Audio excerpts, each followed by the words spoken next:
History की class में हमारा टॉपिक जो चल रहा था वो वैदिक सिविलाइजेशन चल रहा था, और वैदिक सिविलाइजेशन में हम लोगों ने ऋग्वेद को देखा। वैदिक सिविलाइजेशन में हम लोगों ने अब तक क्या क्या देखा, उन सारी चीज़ों को एक बार देख लेते हैं। हम लोगों ने इसके ओरिजिन को देखा,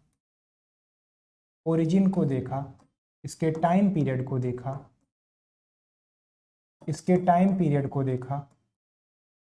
और इसके टाइम पीरियड के साथ साथ लोकेशन एंड एक्सटेंट को भी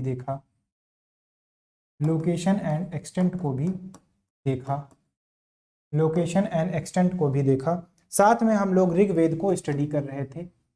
और ऋग्वेद को स्टडी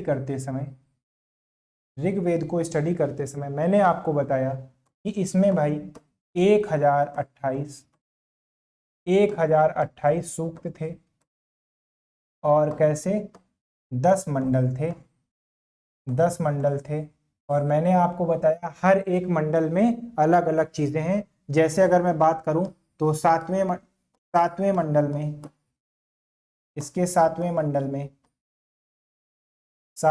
में, दास राग युद्ध का चर्चा है। दास राग युद्ध की चर्चा है भाई इसके 7वें मंडल में। और अगर हम लोग बात करें कि इसके तीसरे मंडल में, तो तीसरे मंडल में देखिए भाई गायत्री मंत्र की चर्चा है। ठीक है। नवे मंडल की अगर बात करें तो नवे मंडल में देखिए ये सोमदेव को समर्पित है।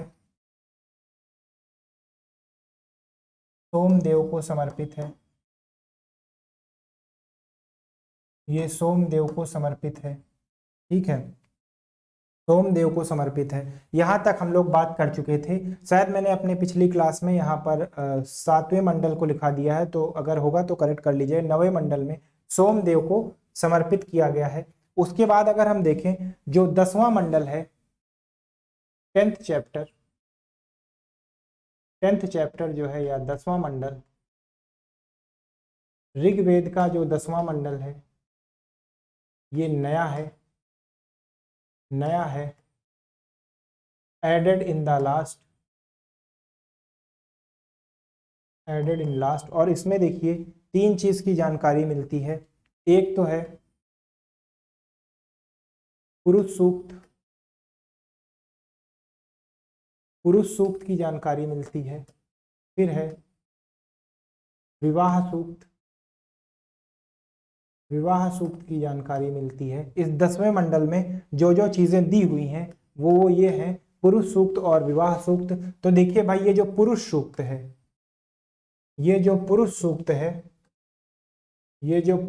है, पुरुष सूक्त में देखिए पहली बार फर्स्ट टाइम वर्ण सिस्टम की जानकारी मिलती है। वर्ण सिस्टम की जानकारी मिलती है। और यहां पर पहली बार एक व्यक्ति जो कि ब्रह्मा का स्वरूप है से ब्राह्मण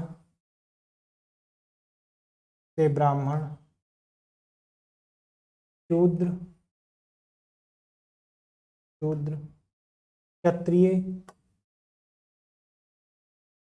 क्षत्रिय और वैश्य की जानकारी मिलती है भाई। ठीक है, पहली बार हम देखते हैं कि वर्ण व्यवस्था की जानकारी मिलती है। और इस पुरुष सूक्त में जो वर्ण व्यवस्था के 4 कण दिखाए गए हैं, ये एक व्यक्ति के सर से, मतलब सर से उसको ब्राह्मण की उत्पत्ति, और वक्ष स्थल से जो है क्षत्रिय की उत्पत्ति, और कमर से उसके वैश्य की उत्पत्ति, और पैरों से शूद्रों की उत्पत्ति को दिखाया गया। ये पहली बार ऐसा है जब हमें ये बताया गया है कि वर्ण सिस्टम ऐसा कुछ था। ठीक है, फिर अगर हम लोग देखें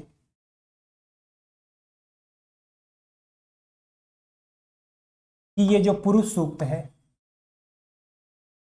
ये पुरुष सूक्त जो है,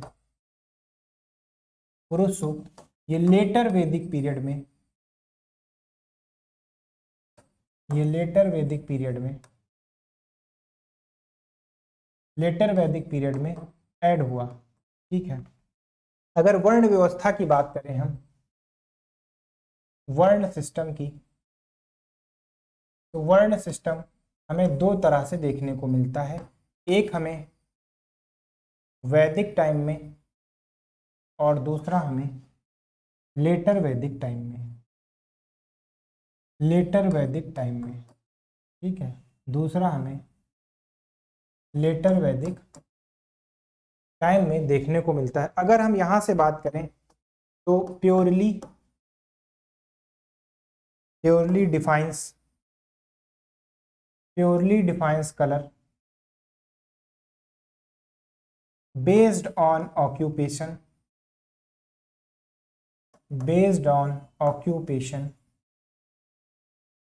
ऑक्यूपेशन पर बेस्ड है। और अगर तीसरे की बात करें हम तो हाईली फ्लेक्सिबल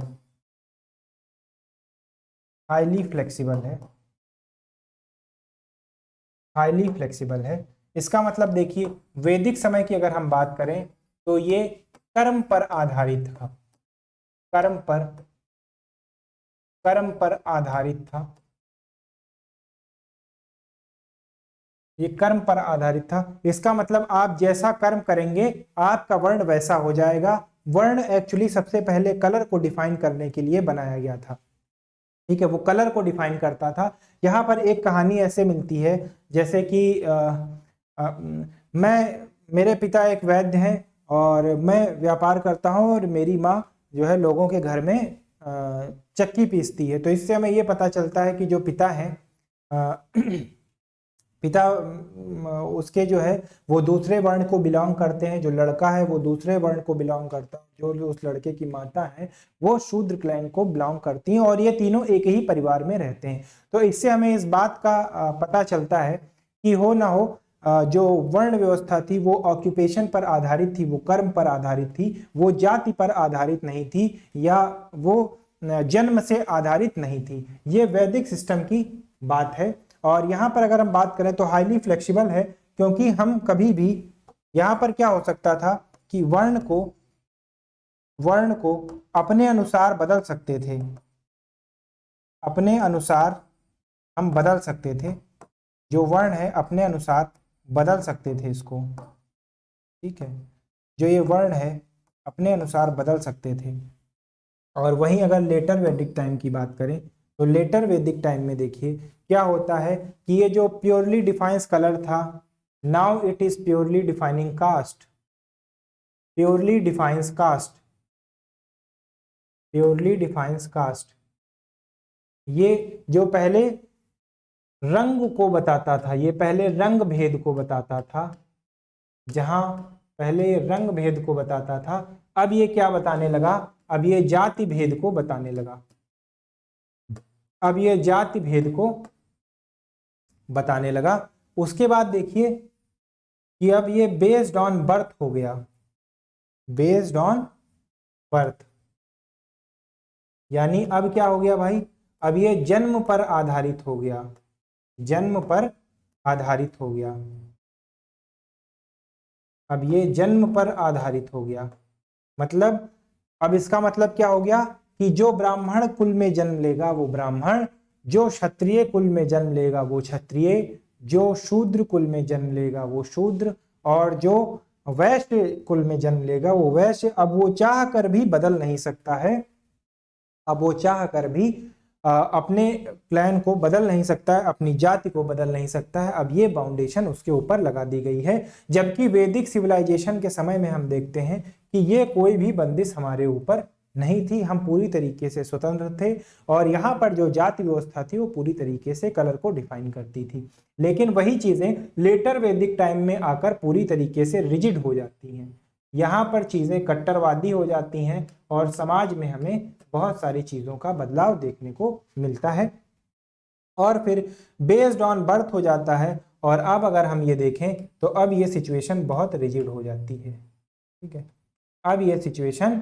बहुत रिजिड हो जाती है, अब इसमें बदलाव संभव नहीं हो जाता।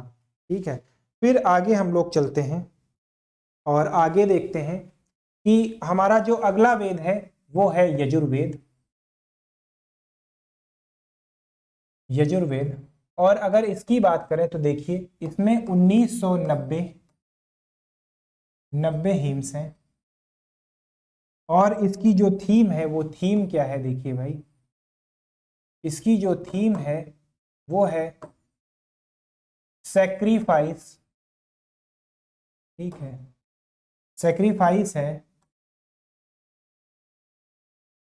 Black magic, tantric activities, tantric activities and procedure to perform, procedure to perform, procedure to perform yajnik, yajnik activities, yajnik activities. यहां पर देखिए भाई, याज्ञिक कर्म कांड को बताने के लिए यहां पर 190 हिम्स हैं और 40 चैप्टर्स हैं। इसमें 40 चैप्टर हैं, और यहां पर क्या दिया गया है, देखिए भाई, यहां पर अगर हम लोग देखें तो यज्ञ, यज्ञ पद्धति, यज्ञ को करने की विधि, ठीक है, यज्ञ को करने की विधि, ठीक है, जादू टोना, ये सारी चीजें इसकी विषय वस्तु में दी गई हैं। और अगर हम लोग देखें यहाँ पर कर्म कांड, कर्म कांड, इन सब चीजों की विषय वस्तु यजुर्वेद में हमें देखने को मिलती हैं। और उसके बाद जो अगला हमारा है वेद, तो वो हमारा वेद हो जाएगा सामवेद। सामवेद, क्या सामवेद, देखिए इसमें क्या है, तो अगर सामवेद की बात करें तो सामवेद में 1549 हिम्स हैं। ठीक है, 1549 हिम्स हैं, जिसमें अगर हम बात करें तो जो 75 हिम्स हैं, जो 75 हिम्स हैं ये कहाँ से ली गई हैं, ये ऋग्वेद से ली गई हैं, ये ऋग्वेद से ली गई हैं। और बाकी जो 1474 हैं,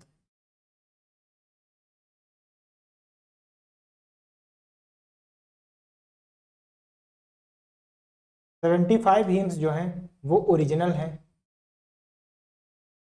वो ओरिजिनल हैं। 1474 जो हैं they are copied from Rigveda,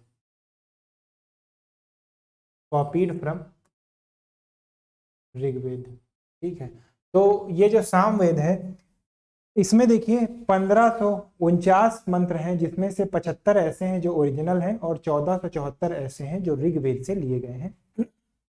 ठीक है, और इसमें देखिए सबसे पहले म्यूजिक की जानकारी मिलती है,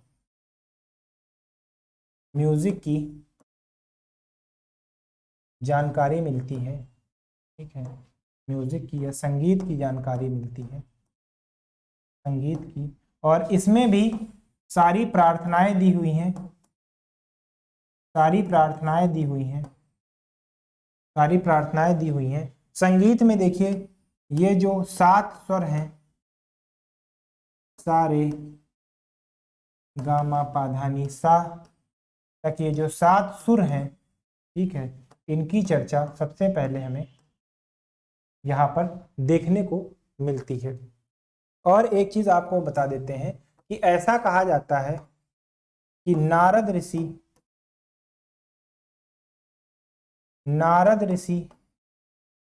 के ग्रंथ से इसकी उत्पत्ति हुई थी। फिर आगे हम लोग चलते हैं और आगे जो हमारा है वो देख लेते हैं। वो अगला जो वेद हमारा है वो है अथर्ववेद, वो है अथर्ववेद। और अथर्ववेद में अगर हम लोग देखें, अथर्ववेद में अगर हम लोग देखें तो इसमें कुल कितने हैं? तो इसमें 731 हिम्स हैं, 731 मंत्र हैं, मंत्र या सूक्त हैं। और इसको लिखा किसने था? तो इसको लिखने वाले हैं अथर्वा ऋषि। इसको लिखने वाले हैं अथर्वा ऋषि और इनके पुत्र का नाम है अंगिरस। ठीक, इन दोनों ने इसको लिखा है। और इसकी जो थीम है भाई, इसकी थीम है वो देखिए, इसकी थीम में क्या है? इसकी थीम में तंत्र मंत्र की चीजें हैं। और अगर हम बात करें तो इसमें देखिए कृषि की बीमारियों से, इस कृषि की बीमारियों का उल्लेख है। ठीक है, उल्लेख है। इसी में अगर हम बात करें तो पेस्टिसाइड्स, इसी की अगर हम बात करें तो पेस्टिसाइड्स, इसी की अगर हम बात करें तो पेस्टिसाइड्स की जानकारी है। और इसमें देखिए, इसमें औषधियों की जानकारी, मेडिसिन्स की जानकारी है, औषधि या मेडिसिन्स की जानकारी है, औषधि या मेडिसिन्स की जानकारी है। और देखिए अगर हम लोग इसमें बात करें तो इसमें बीमारियों को ठीक करने की विधि, बीमारियों को ठीक करने की विधि, बीमारियों को ठीक करने की, बीमारियों को ठीक करने की विधि इसमें दी गई है। तो हम कुल मिलाकर ये कह सकते हैं कि ये जो अथर्ववेद है ये पूरी तरीके से कैसा था? ये पूरी तरीके से पीपल सेंट्रिक था, पीपल सेंट्रिक था। ठीक है, इसीलिए हम लोग इसको आम जन का वेद भी कहते हैं, आम जन का वेद, आम जन का वेद, ये भी इसको कहा जाता है। तो अब हम देखें कि हमारे पास Rigveda, Yajurveda,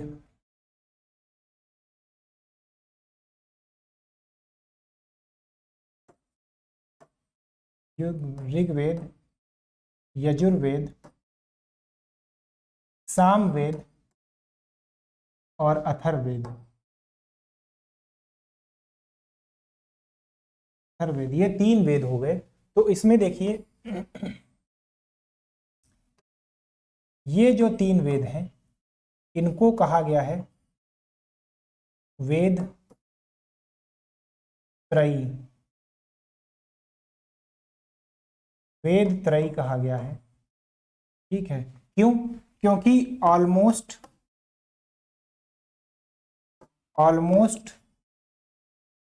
theme of these three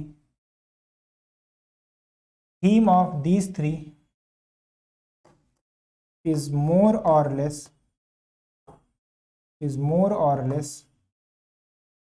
same. जो इनकी विषय वस्तु है, कहीं ज्यादा और कम विषय वस्तु इनकी लगभग बराबर है और इनकी विषय वस्तु में हमें ज्यादा कोई अंतर देखने को नहीं मिलता। और ये साथ में जो अथर्ववेद है, अथर्ववेद की अगर हम बात करें तो अथर्ववेद को जन मानस का वेद कहा गया है, जनमानस का वेद कहा गया है। ठीक है, अथर्ववेद को। तो ये चीज नोट कीजिएगा, क्योंकि एग्जाम में क्या होता है कि ऑप्शंस में कई बार हमारे साथ खेल जाता है और 4 वेद आपको दे देगा और कहेगा कि इन चारों वेद में से बताइए कौन सा वेद त्रयी नहीं है। ठीक है, और आपको इन चारों वेदों में से कोई एक ऑप्शन चूज करना पड़ेगा जो हमारा वेद त्रयी नहीं है। तो यहां से चीजें क्लियर हो जाएंगी कि कौन सा वेद हमारा वेद त्रयी नहीं है। ठीक है, ये चीज आपको क्लियर हो गई, यहां से हमें ये सारी चीजें क्लियर हो जाएंगी। अब आगे हम लोग बढ़ते हैं और देखते हैं कि ब्राह्मण क्या है। ठीक है, आगे हम लोग बढ़ते हैं और देखते हैं कि ब्राह्मण क्या है।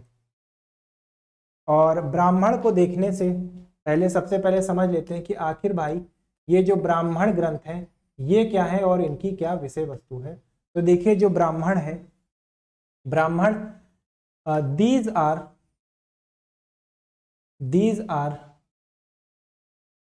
simplified, these are simplified version, these are simplified version of Vedas।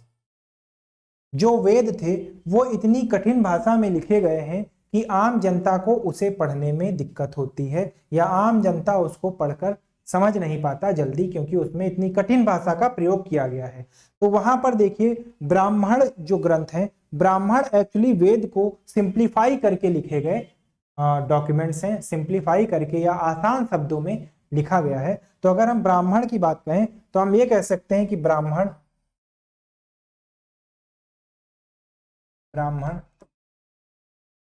वेदों को आम जनता तक पहुंचाने के लिए, आम जनता तक पहुंचाने के लिए, वेदों को आम जनता तक पहुंचाने के लिए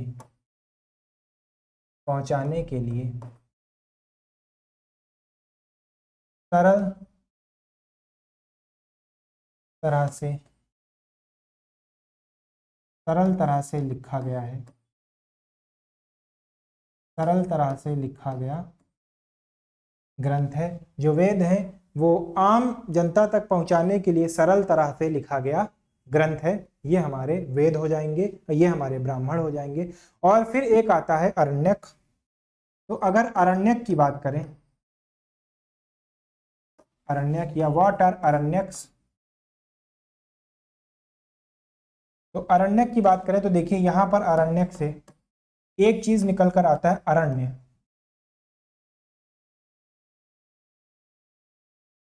ये देखिए भाई अरण्य निकल कर आता है। अरण्य का मतलब क्या हो गया? जंगल।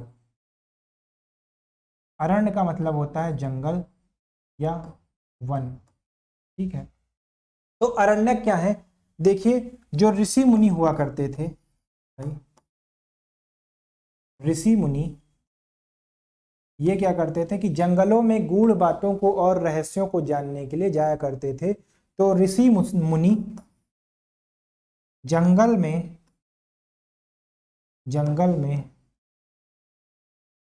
रहस्य या गूढ़ बातों को जानने जाते थे, या गूढ़ बातों को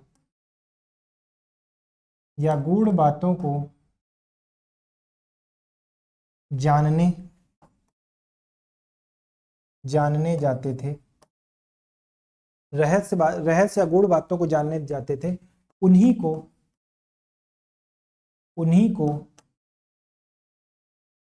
लिपिबद्ध किया है, उन्हीं को लिपिबद्ध किया है। उन रहस्यवादी को आम जनता तक पहुंचाने के लिए, उन गूढ़ बातों को आम जनता तक पहुंचाने के लिए जिन किताबों की रचना की गई है उन ऋषि मुनियों द्वारा, उनको हम अरण्यक कहते हैं, ठीक है। तो अरण्यक क्या हो गए? जंगल में जो ऋषि मुनि गए हैं और ऋषि मुनि गूढ़ बातों को समझने के लिए गए हैं, ऐसी गूढ़ बातों को समझने के लिए और आम जनता तक पहुंचाने के लिए जिन ग्रंथों की रचना की गई है उन ग्रंथों को अरण्यक कहा गया है। फिर आगे चलते हैं और आगे है हमारा उपनिषद। उपनिषद, तो उपनिषद क्या है भाई? ये भी जरा एक बार देख लेते हैं। कैसे इसके बाद एंड कर दें सर? नहीं, आप क्या कह रहे थे सर?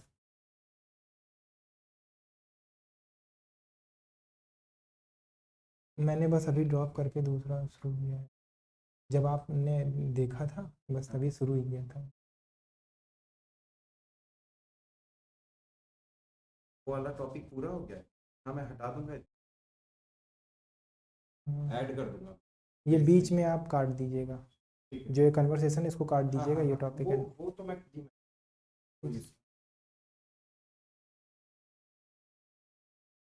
फिर हम देखते हैं कि उपनिषद क्या है। तो अगर उपनिषदों को देखें, उपनिषदों को, तो इसका मतलब क्या हो गया? उप और निषद। था कि वो मतलब फिर मतलब 1 घंटे का जैसे कि आपका हो गया जी है ना, तो ना हो तो बंद कर देते, मेरे यहाँ भी अब डिनर डिनर। अच्छा अच्छा, हाँ चलिए ठीक है फिर, बस, और कोई बात नहीं थी। कोई दिक्कत नहीं सर। हाँ, तो इसके ये आगे मैं आपने सर इधर पे आपने कितना पढ़ाया है? मैं आपको बता देता हूँ, ब्रा- एक मिनट मैं आपको बता देता हूँ। इधर मेरे ख्याल से